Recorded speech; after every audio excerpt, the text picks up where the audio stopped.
What's happening, guys? Okay, as you can tell from the title, this is my video on how to fillet a European carp without any bones, and I'm redoing it because I had a couple of complaints about, they said it was still moving. A few greenies left some comments, and looking back at it, yes, there was a couple of times where some nerves were twitching, but I can guarantee you I did have it dead.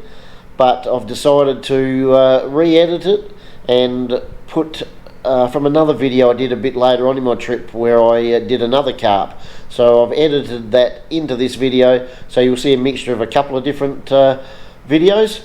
So that's what I'm going to do, make the video a little bit better. So let's head off and check out how to fillet a European carp or a Murray marlin. But just before we do that, a couple of myths about the European carp, and I've only found this out in the last month. There was an article in the Adelaide Advertiser, and also an article about Maggie Beer, one of the top TV chefs in Adelaide, how it is her favourite fish.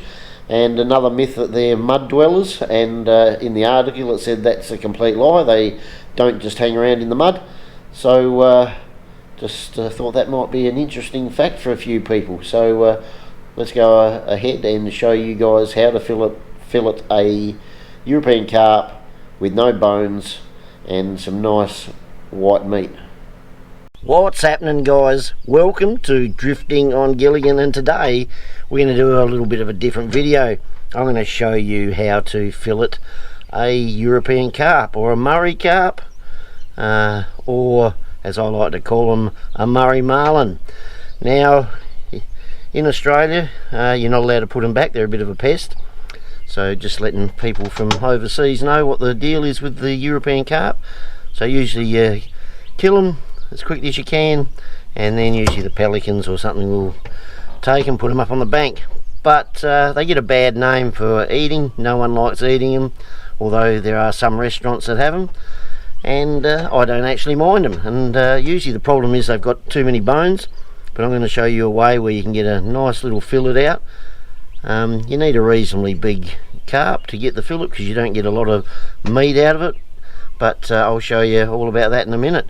So I know there's still going to be people saying they don't hate the carp, but maybe if you've been brought up on caviar and lobster you're not going to like it. But the way I do it, I reckon it tastes pretty bloody good.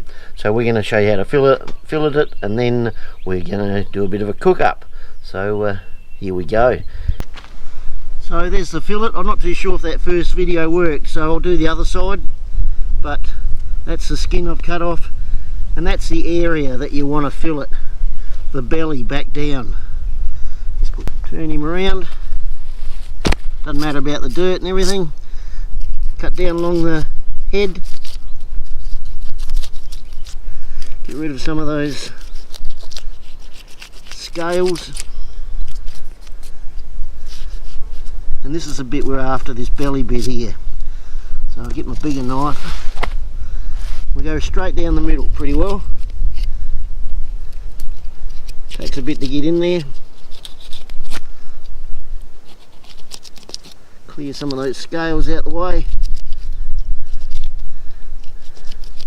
and then we start coming back to this bottom fin.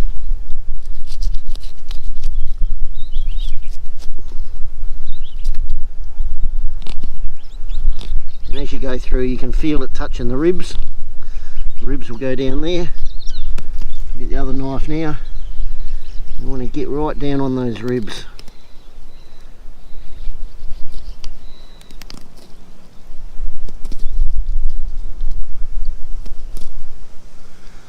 Probably gone a bit high there, a bit of red meat there, so we'll cut that off later.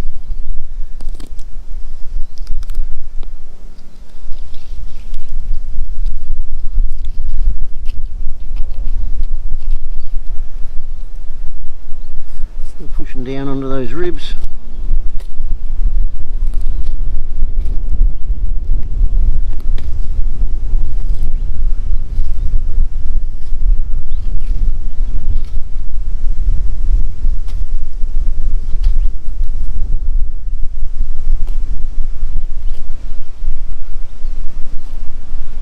start cutting through the skin now.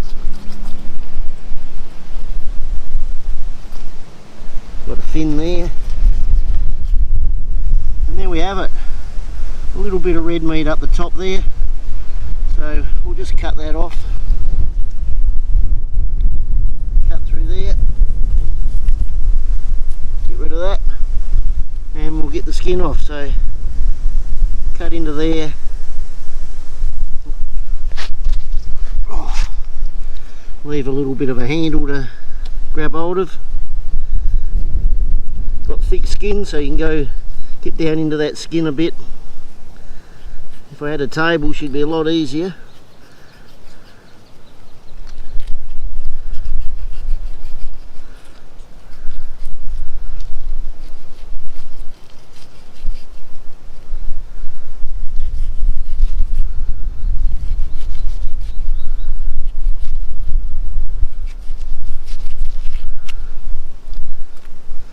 A bit of skin there we get rid of.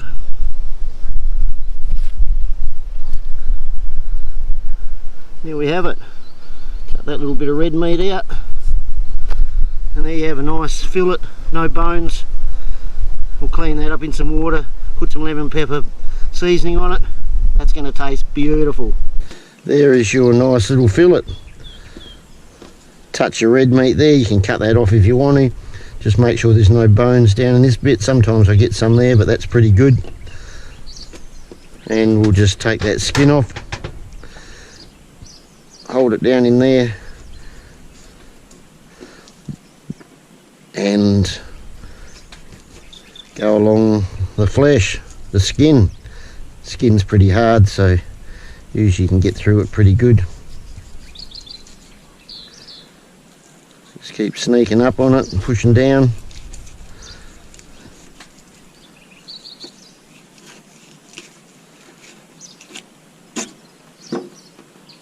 And there we have it. One nice Murray marlin fillet. There's actually no red meat in that one. That's looking pretty good. Just rinse him out in this water.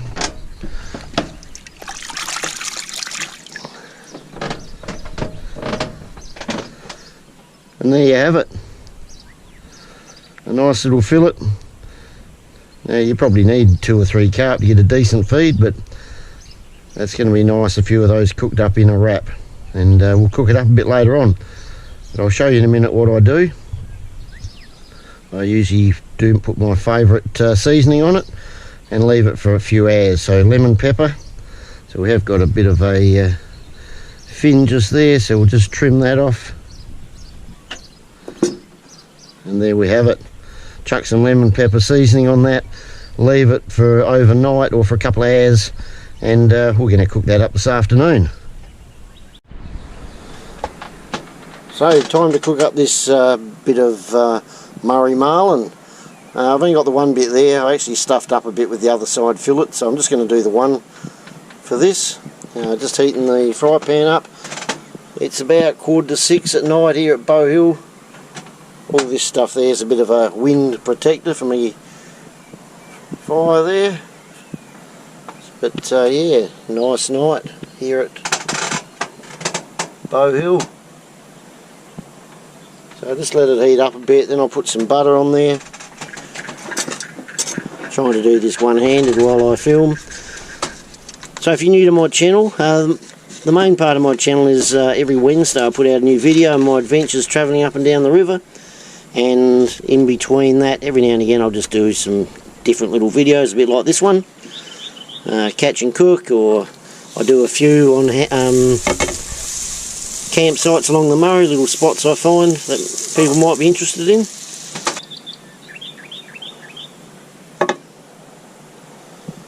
Okay, so that's the bit of European carp. It's got lemon pepper on it. It's been soaking in there for a couple of hours. I've just put a bit of butter in the fry pan.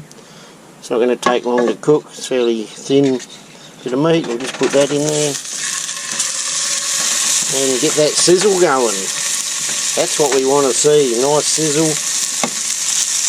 Get that bit of butter over it. Fairly thin, so as I said, it's not going to take long to cook.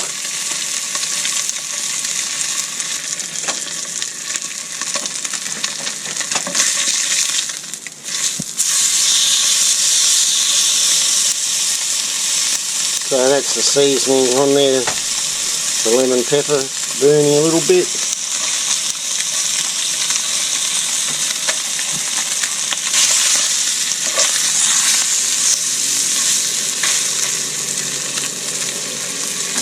And we'll actually turn that off now. That's about all she needs. It's all turned off. So yeah, as I was saying, if you're new to my site, check out Drifting on Gillingham. I do a new video every Wednesday, a little tour down the river in my little tiny houseboat, checking out all the towns and river boats and things like that. So check it out, plus a few little videos in between like this. So we'll get this up, and I think I might use the little egg flipper wherever I put that. It's over here. So we'll zap that up. Put it on the plate, let it cool down a bit. Looking very nice. Now I don't care what anyone says, this smells beautiful. Like I said, no red meat in it, no blood in it, no bones, nice bit of white meat. Oops, we'll just get that little bit there first. With fingers.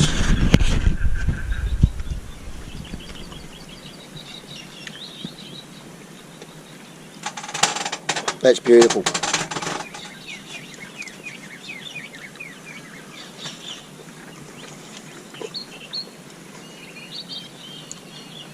Lemon pepper gives it a nice little bit of tang.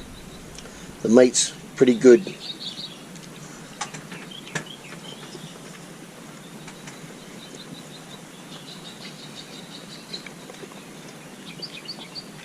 I know a lot of people don't like it.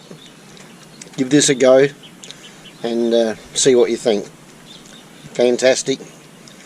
My score, I always give it about a 7.9. So that's my little carp review and catch and cook. Hope you enjoyed it. Give it a crack, and make sure you check out my other videos, and we'll see you later.